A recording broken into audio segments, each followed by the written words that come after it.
I'm Linn, and this is the Darbin Orvar channel.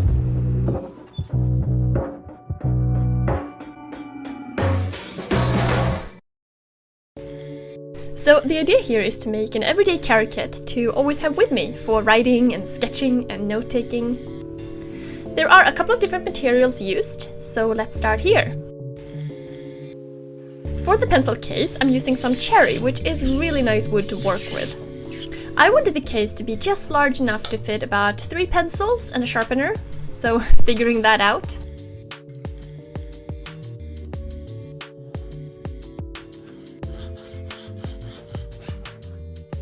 To make the box a little less edgy, I thought it would be nice to round the sides a little. Now I'm going to have a flap to close the case, and I was debating different methods to secure it. After some back and forth, I decided on magnets. It's just such a clean and simple way to make sure something sticks together. I'm simply using butt joints for this case, and that's because I'm planning on shaping and rounding the edges and the corners, so I don't want any miters or grooves in the way.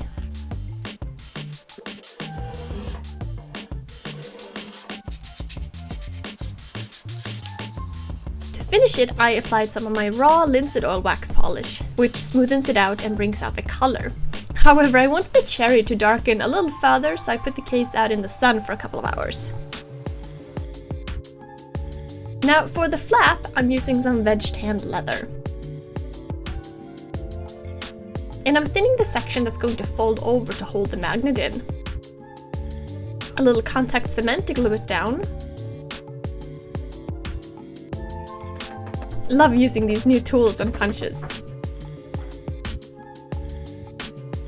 And I'm using some flat waxed thread here to secure the magnet in.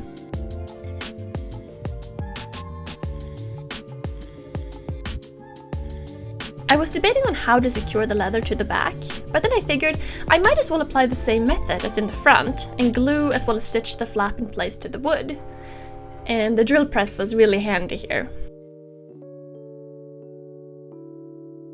So that worked out great.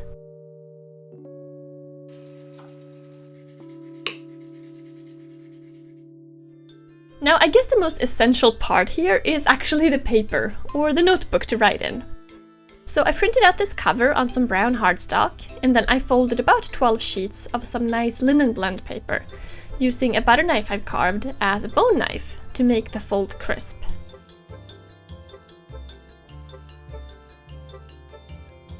Then I cut the paper down a bit so it measures 7 inches in length, because I really like that size. This is for a little pocket on the inside that I'm just folding and gluing in.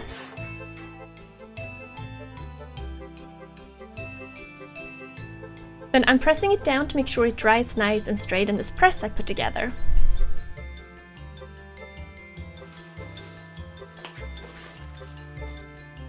Marking for holes and simply using an awl. To connect the book, I'm using the same waxed thread as for the flap, however this is a dark brown color. And I love the idea how easy it is to make a variety of notebooks for different subjects, or one for each month. You can of course alter these books any way you'd like, add different covers, printed sheets, so lots of options. And finally, I'm cutting the pages straight in the press, and this is just to give it a nice, clean, finished look.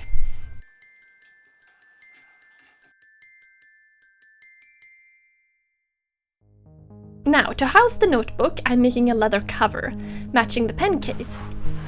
I'm using 45-ounce veg-tanned leather, and I've got a hide here. I'm planning for pockets on the sides that the book can slip into, so accounting for that. Of course, there are several ways to cut leather.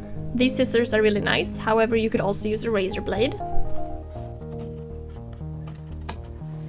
I recently got into leathercraft, and there's an assortment of new tools to get into, which is always fun. This one here cuts out grooves, which makes it easier to fold the leather in half. And of course modeling this to fit the size of the book. And I'm doing the same on the sides to be folded too. It was a little thick folded over, so I'm thinning out one side with this tool, which holds a razor blade inside. So it's kind of like a cheese slicer.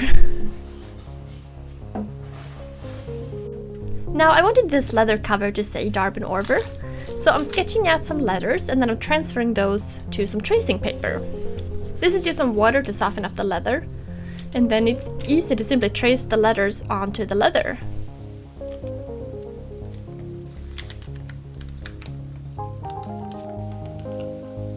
Using a stamping tool to fill in the insides. In this tool, you kind of stroke to push the leather down, and that's for the border.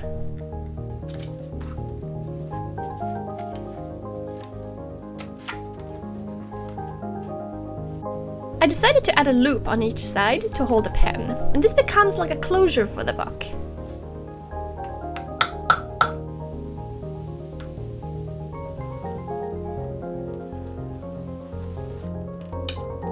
And then finally punching the holes and stitching the sides together.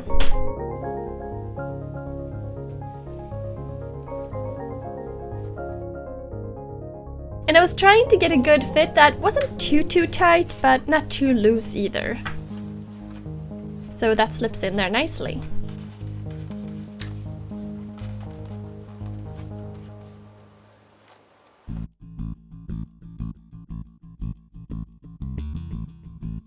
Okay, so here is the whole kit.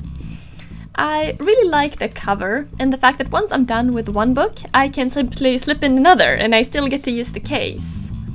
Also, the closure is quite handy. Now for the pencil case, it fits just the right amount of pencils as well as a sharpener. The magnet is kind of nice because the ruler sits firm on the inside, plus it keeps it closed very well. Of course, you can make any designs that you can carve or stamp into the leather. That's what's kind of fun. So if you decide to make your own everyday carry kit, then I would love to see what you make, because I love this stuff and I know I'm gonna get a ton of use out of mine.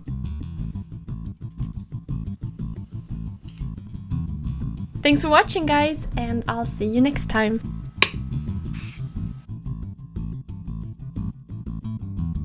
And a few videos you might enjoy. In my latest Patreon vlog, I talk about whether instruction is actually a good thing or not. Each week I go over what I'm thinking about or working on, so a little behind the scenes for my patrons. Now, if you'd like to support the channel and gain access to the vlogs, you can check out my Patreon campaign, and there's a link in the description.